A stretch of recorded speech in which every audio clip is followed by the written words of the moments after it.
Hello students, good afternoon. Arth institute में आपका एक बार फिर से स्वागत है। आप देख रहे हैं अर्थ इंस्टीट्यूट की तरफ से ऑनलाइन क्लास। आज की जो हमारी क्लास है वो पूरी तरह से बेस्ड है हमारे एक टॉपिक के ऊपर जिसका नाम है डिडक्ट टीडीएस अंडर पेरोल। तो अगर हम बात करें टीडीएस डिडक्शन की, तो देखिए जो स्टूडेंट्स ऐसे हैं जिन्हें टैक्स के बारे में नहीं मालूम, वो ये समझ लीजिए कि टीडीएस भी एक तरह का टैक्स होता है। और जो स्टूडेंट जानते हैं टैक्स के बारे में, उनको आज ये तरीका पता चलेगा कि टीडीएस सैलरी में कैसे काटते हैं। तो थोड़ा सा इस पेरोल को बताने से पहले मैं टीडीएस के बारे में एक छोटी सी जानकारी दे देता हूँ। टीडीएस एक तरह की स्टैट्यूटरी पेमेंट होती है जो गवर्नमेंट की तरफ से इम्पोज की गई है कि जो पेयर होता है वो पहले ही टैक्स काट के दे दे, पहले ही इनकम टैक्स काट के दे दे।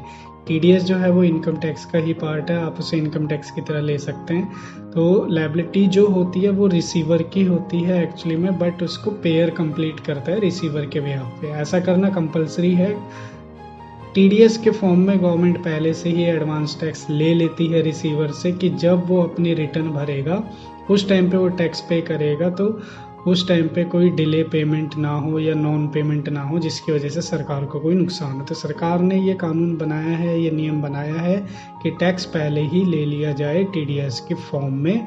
जो पेयर है उसके ऊपर ये लायबिलिटी इम्पोज की गई है कि वो टीडीएस डिडक्ट करके जो है गवर्नमेंट को सबमिट कराएगा।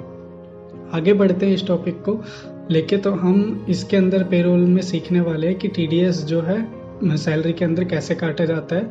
इसके जो है दो तरीके हैं बेसिकली, एक है जर्नल टीडीएस डिडक्शन का और एक है पेरोल के अंदर। तो हम जो सीखेंगे वो पेरोल के अंदर टीडीएस डिडक्शन का तरीका सीखेंगे। आप आशा करता हूँ कि आप इसको अच्छे से समझ पाएंगे। और चलिए स्टार्ट करते हैं आज का हमारा टॉपिक। इसके लिए आपको क्या करना है, इसके लिए आपको सबसे पहले जो है F11 F3 में जाना है गेटवे ऑफ टैली से।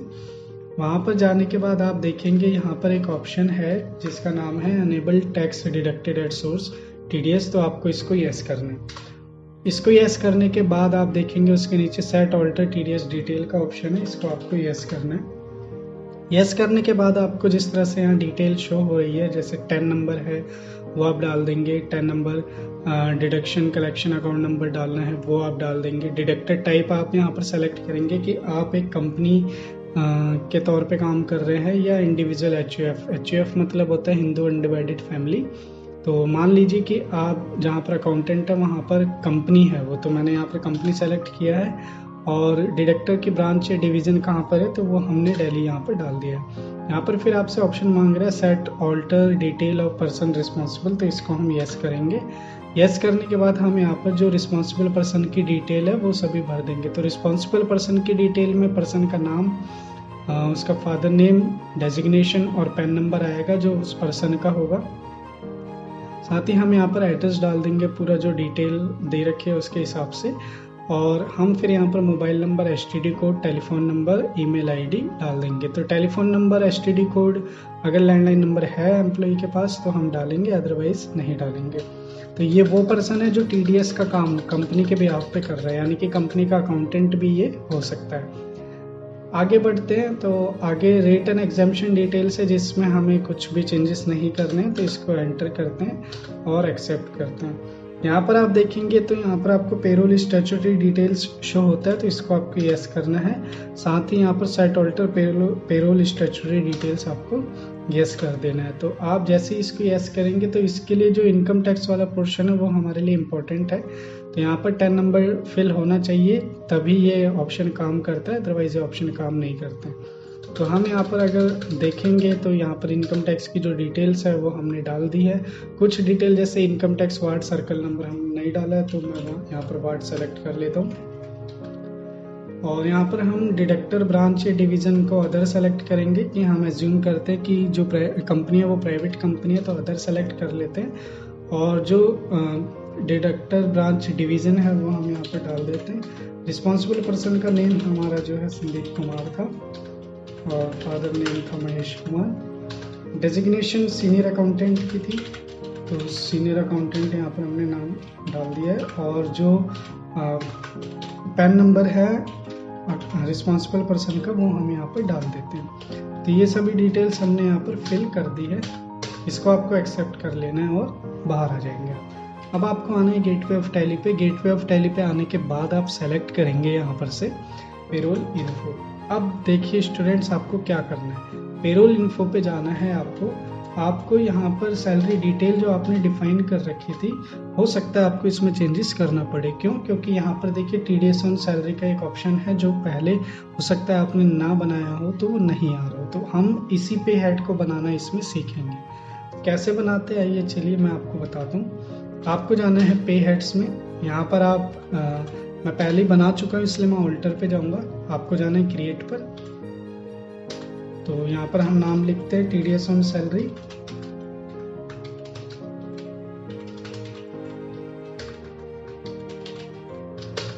उसके बाद यहाँ पर हमें सेलेक्ट करना होता है एम्प्लॉइज स्टैट्यूटरी डिडक्शंस, जो लिस्ट ऑफ पे हेड टाइप्स है उसमें हम सेलेक्ट करते हैं इनकम टैक्स। जैसे ही हम इनकम टैक्स सेलेक्ट करेंगे फिर हमसे ये ग्रुप पूछता है, तो under current liability duties and taxes, तो हम इसको करंट लायबिलिटी में जो है वो एंटर कर रहे हैं। साथ ही साथ हम यहाँ पर नेट सैलरी अफेक्टेड ऑप्शन को यस करेंगे और इसका जो नाम रहेगा वो टीडीएस ऑन सैलरी या इनकम टैक्स आप रख सकते हैं रिपोर्ट्स के पर्पज से। इसकी जो कैलकुलेशन टाइप है वो automatic as per income tax slab आएगी, और यहाँ पर आप जो टीडीएस है वो किस हिसाब से काटना चाहते हैं, डेज के हिसाब से या मंथ के हिसाब से, तो मैं यहाँ पर मंथ सेलेक्ट कर रहा हूँ ताकि मैं मंथ के हिसाब से टीडीएस काट सकूँ। अब यहाँ पर स्टूडेंट्स हमें क्या करना है, हमें यहाँ पर अब बहुत अच्छे से ध्यान से इस वीडियो को देखना है जिसमें आपको अब नेक्स्ट स्टेप समझना बहुत ज़रूरी है।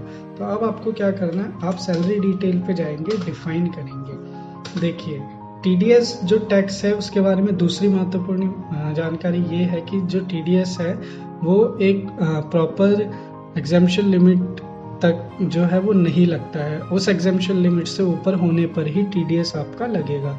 तो अगर मैं सैलरी कम डालूंगा तो हो सकता है एग्जेम्पशन लिमिट के अंडर आए तो टीडीएस ना कटे, इसलिए मुझे सैलरी बढ़ानी पड़ेगी जिसके लिए मुझे इसको ऑल्टर करना पड़ेगा। तो अभी मैं आपको इसको ऑल्टर करके दिखा रहा हूँ ताकि आप यहाँ पर चेंजेस को समझ पाए। तो हमें जो है बेसिक सैलरी यहाँ पर ले लेते हैं, बेसिक सैलरी 900 रुपये के हिसाब से, ठीक है। डीए एचआर है हमारा सेम रहेगा, कोई चेंजेस नहीं होंगे। बेसिक सैलरी 900 है तो एब्सेंट भी 900। कन्वेंस अलाउंस हम महीने के हिसाब से कर रहे हैं तो 3500 रुपये कन्वेंस अलाउंस।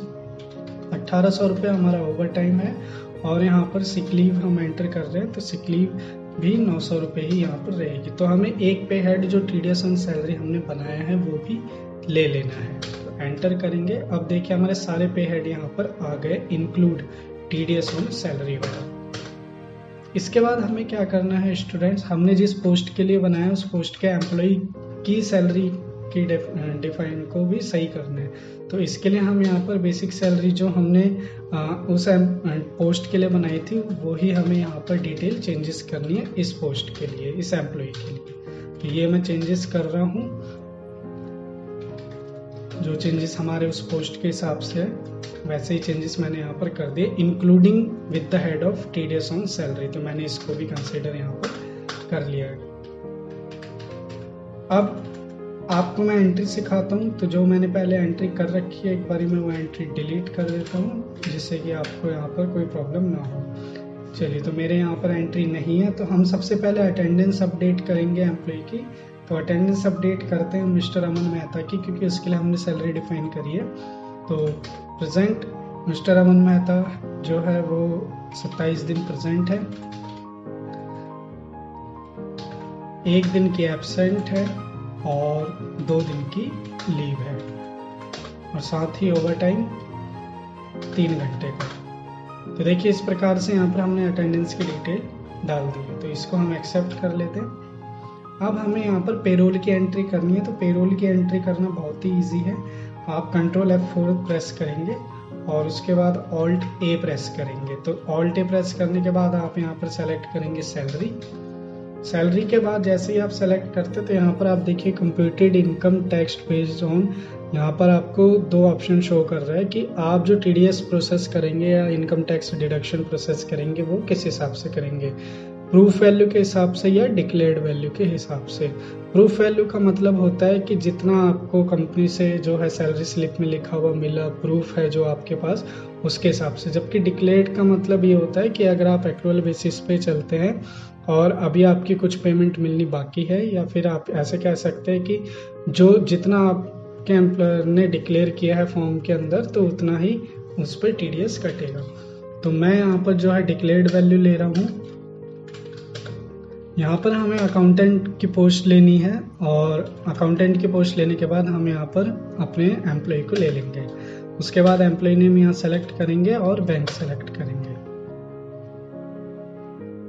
तो देखिए किस प्रकार से आपने देखा यहाँ पर TDS जो है वो डिडक्ट होके आया है 6127 रुपये।